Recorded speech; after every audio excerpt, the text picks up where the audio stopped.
Hello class, today I'll be making a video on hemodialysis. Um, Firstly, hemodialysis is a life-saving treatment for individuals with kidney failure, which acts to remove extra fluid and waste from the blood when kidneys cannot.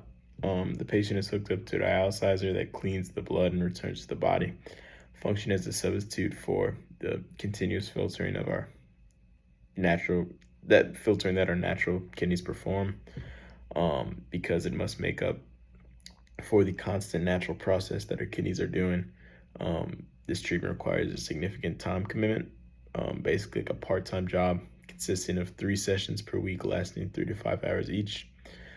Between these sessions, waste products build up, making it crucial to stay strictly on schedule. Vascular access and preparation. So before starting dialysis, patients need vascular access such as a fistula, a graft, or a catheter. A fistula surgically adheres a vein and an artery to maximize blood flow turbulence, which is necessary because standard IV needles are too small to achieve the required blood flow rate. It takes about 6 months for a fistula to heal, and during this time of healing, the patient cannot wear anything constricting or lift anything heavy. Fistulas may decrease blood flow to the hand, so it's really important to watch out for symptoms like paleness, tingling, or pain. Now for the pre-procedure preparations.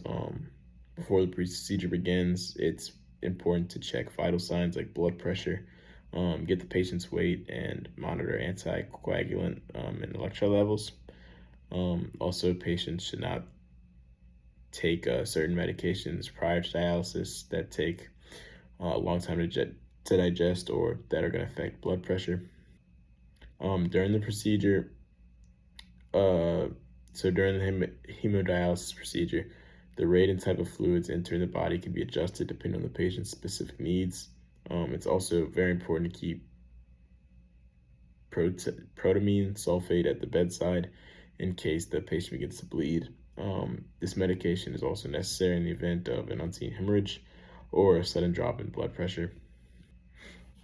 Lastly, once hemodialysis is over, it's important to compare vital signs and weight to the patient's pre-procedure numbers to make sure everything's stable.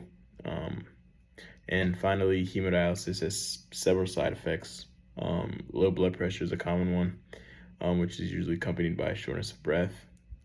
Other side effects could be muscle cramps, which the cause is actually not clear, but they are common during hemodialysis. Itching, which is often worsened right after the procedure. Sleeping problems, which can result from sleep apnea or just restless, aching legs. Patients can also experience anemia due to the diet restrictions and poor absorption of iron from no kidneys. There's also frequent blood tests and the removal of iron and vitamins from hemodialysis. Other risks, bone diseases,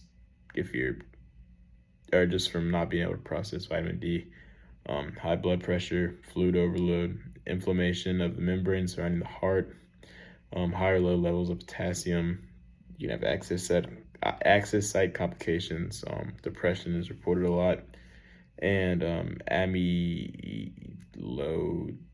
amyloidosis, which develops when proteins in the blood are deposited on joints and tendons, causing pain, stiffness, and fluid in joints.